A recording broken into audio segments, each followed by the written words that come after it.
Bom, a nossa aula de hoje nós iremos falar sobre os primeiros habitantes do Brasil. Você já parou para pensar quem foram os primeiros habitantes do Brasil? Bom, quando Pedro Álvares Cabral ele chegou às terras que hoje nós chamamos de Brasil, já viviam vários grupos indígenas, cada um com seus costumes, suas crenças, sua organização social, enfim, eles tinham sua cultura. Como os portugueses vieram navegando pelo litoral, os primeiros indígenas com quem tiveram contato foram os do povo tupiniquins, da família dos tupis, pois durante aquela época eles eram o maior grupo do litoral brasileiro. Os tupis, eles viviam em aldeias circulares.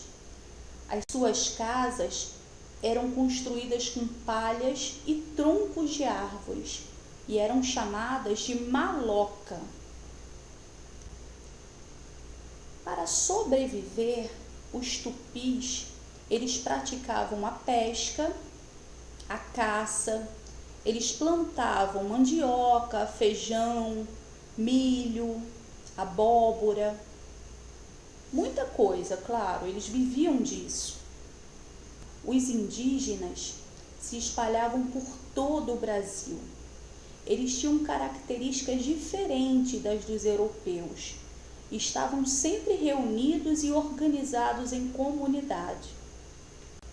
Quando Pero Vaz de Caminha descreveu os indígenas em sua carta ao rei de Portugal, Dom Manuel, ele registrou as primeiras impressões desse povo. Olha o que ele disse: a feição deles é seres pardos, de maneira avermelhados, andam nus, sem cobertura nenhuma.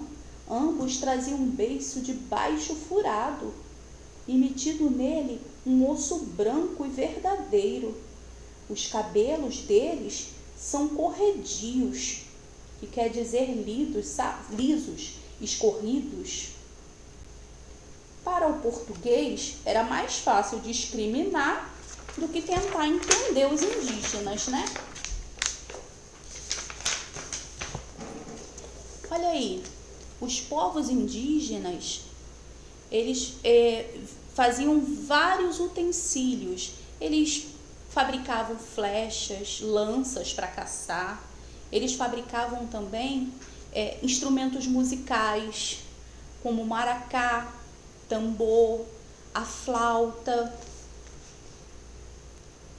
Toda aldeia indígena tem um chefe, e esse chefe ele é chamado de cacique. E também ao lado, você pode ver aí, eu coloquei o chefe religioso, que é o pajé. O pajé, ele exerce grande influência sobre as pessoas da aldeia pelos poderes mágicos, que de acordo com a crença, né, eles possuem. As tarefas diárias, elas são divididas de acordo com a idade e o sexo. Os meninos indígenas, por exemplo, eles são chamados de curumins. Eles aprendem desde pequeno de forma prática tudo o que é preciso saber para viver bem na tribo. A educação indígena é bem prática e de acordo com a realidade de vida dentro da tribo. Já os homens, eles caçam, eles pescam, eles fabricam suas armas, seus instrumentos musicais. E as mulheres, cabem a ela a plantar e a colher os alimentos. Elas fabricam também material de cerâmica, preparam uma bebida feita de milho, milho mastigado, chamado de cauim, e cuidam da alimentação. Os indígenas, eles gostam de música e dança. As danças guerreiras se chamam poracés. eles estavam frequentemente em guerra contra as tribos vizinhas. As tribos indígenas possuem uma relação baseada em regras sociais, políticas e religiosas.